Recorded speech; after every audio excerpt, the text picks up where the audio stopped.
Hello, I'm Julian Northbrook from doingenglish.com. Let's talk about verb tenses, baby.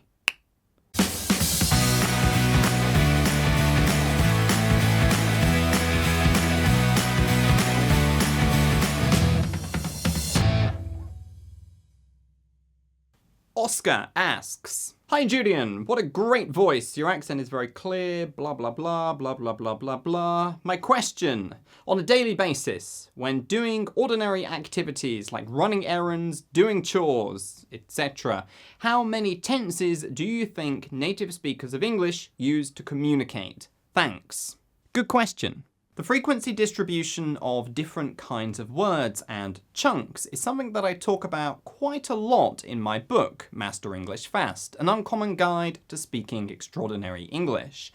What I don't talk about in that book, however, and which Oscar will know because Oscar has the book, is the frequency distribution of tenses. First, a quick clarification. There are only actually 3 tenses in English, the past, the present, and the future, and technically only 2 grammatical tenses, by which, of course, I mean the past and the present, because the future tense is formed by using the present form of the verb plus an auxiliary verb such as will. But then there are also 4 aspects: the simple, the progressive, the perfect, and the perfect progressive, which then combine with the free tenses to form 12 tense categories. As Oscar's question alludes to, it probably won't surprise you to learn that native speakers don't use these 12 tense categories equally. A lot of research has been done on the frequency of the tenses, and the findings are pretty much unanimous. Whether in spoken or written English, the simple present usually accounts for about 60 to 70% of the verbs found.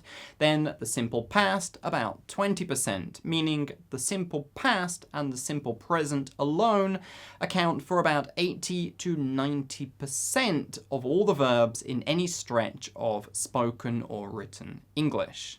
Clearly, that is a lot, but what about the other 10 tense categories? To make this easy to understand, I made this pretty simple and extremely rough graph. Straight away, you will see that the present simple accounts for a massive 50% of the verbs in this data. Then the past simple a further 30%, meaning the present simple and the past simple combined account for 80% of the verbs in this data. Then we have the present perfect at 5% and the future simple and present progressive at 2% each. And from there, the rest of the tenses account for less than 1% of the data each, right down to the future perfect progressive, which accounts for only 0.01% of the verbs in this data set. Again, this graph is pretty rough. It's something that I just threw together quickly based on the different research that I looked at, but it should give you a pretty good idea as to how the tenses are distributed throughout English. Before I move on, let me just make one point because I don't want you to misunderstand. Just because a tense is, relatively speaking, quite rare, it doesn't mean that it's not used at all.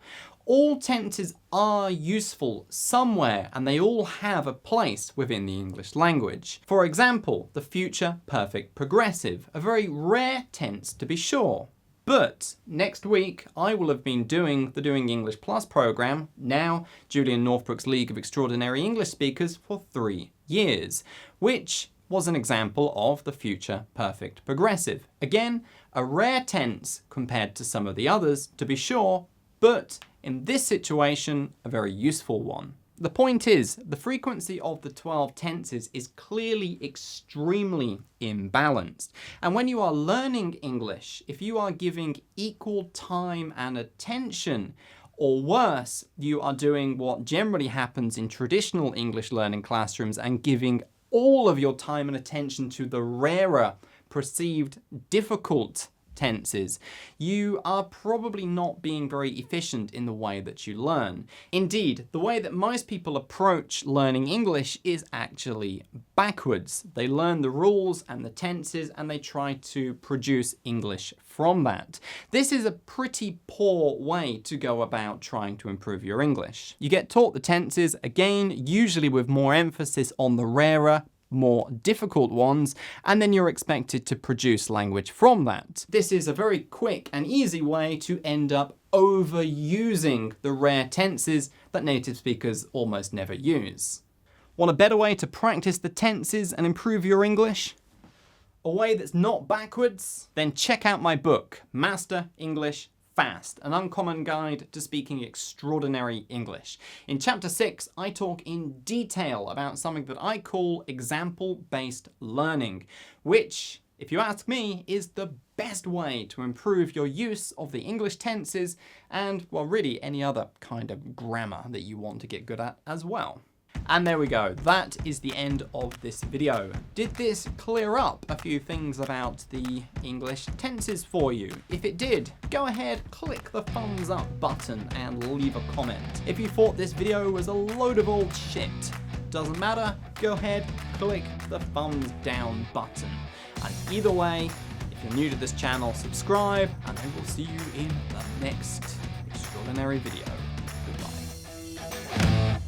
However, I didn't really talk about the frequency of grammatical patterns.